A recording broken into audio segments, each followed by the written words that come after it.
வணக்கம். சற்று முன் கிடைக்கப்பெற்ற ஒரு மிக மிக முக்கியமான செய்தி ஒன்று வெளியாகி உள்ளது. தளபதி விஜய் அவர்களுக்கு அடித்த மிகப்பெரிய ஒரு அதிர்ஷ்டம் என்றே கூறலாம். வருகின்ற சட்டமன்ற தேர்தலில் களம் இறங்கும் தளபதி விஜய் அவர்கள் அதிமுகவுடன் கூட்டணி வைப்பது உறுதிதான். ஏனென்றால் அதிமுகவுடன் கூட்டணி இல்லாமல் தனித்து போட்டியிட்டால் நிச்சயமாக பெரும் அளவில் ஆதரவுகளும் வெற்றியும் கிடைப்பதில் சிக்கல் ஏற்படும்.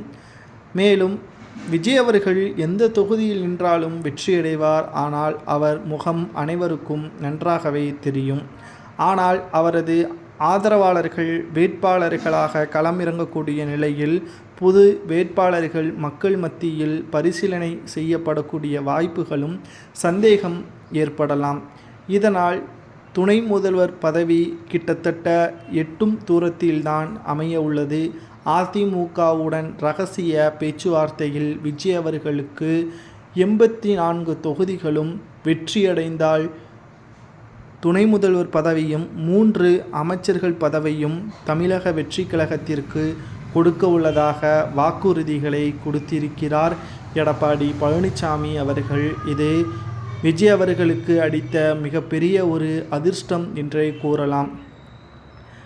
திமுகவுடன் 13 கட்சிகள் கூட்டணியில் அமைந்துள்ளது. ஆனால் அதிமுகவுடன் 2 கட்சிகள்தான், தேமுதிக மற்றும் எஸ்டிபிஐ.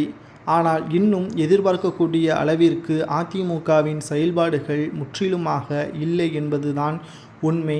அதிமுகவின் உட்கட்சி மோதல் சரி செய்வதற்கு டிசம்பர் மாதம் 5ஆம் தேதி செயற்குழு கூட்டத்தை எடப்பாடி கூட்ட உள்ளார். அந்த கூட்டத்தில் அதிகாரப்பூர்வமாக அறிவிப்பார். சுமார் 80 முதல் 88 தொகுதிகள் வரை தமிழக வெற்றி கழகத்திற்கு ஒதுக்கீடு செய்யப்படும் என்றும், அரசியல் களம் முற்றிலுமாக மாறப்போகிறது. முதல் முறையாக விஜய் அவர்களது தேர்தல் வெற்றி வாய்ப்பாக அமையும். எம்ஜிஆர் அவர்களுக்கு பிறகு விஜய் அவர்கள் அந்த பதவியை தட்டி பறிப்பார் என்ற தகவல்களும் வெளியாகியுள்ளது. பொறுமையாக இருந்து பார்க்கலாம். 1 கோடி தொண்டர்கள் கிட்டத்தட்ட 6 மாதங்கள் கூட முடிவடையவில்லை கட்சி தொடங்கி. அதற்குள்ளாகவே 1 கோடி தொண்டர்களை பூர்த்தி செய்துவிட்டது. தமிழக வெற்றி கழகம் முதல் மாநாடு நடைபெற்ற இடம் உரிமையாளர்களுக்கு ராஜ மரியாதையும் கொடுத்து மக்கள் மத்தியிலும் விவசாயிகள் மத்தியிலும் நீங்கா இடம் பிடித்து விட்டார்.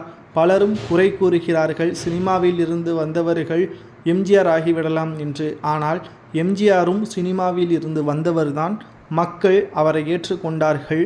அரசியல் கட்சி தலைவர்கள் ஏற்றுக்கொள்ள தேவையில்லை, மக்கள் ஏற்றுக்கொண்டாலே போதும் என்றும் விஜய் அவர்களது தரப்பினர் கூறி வருகிறார்கள்.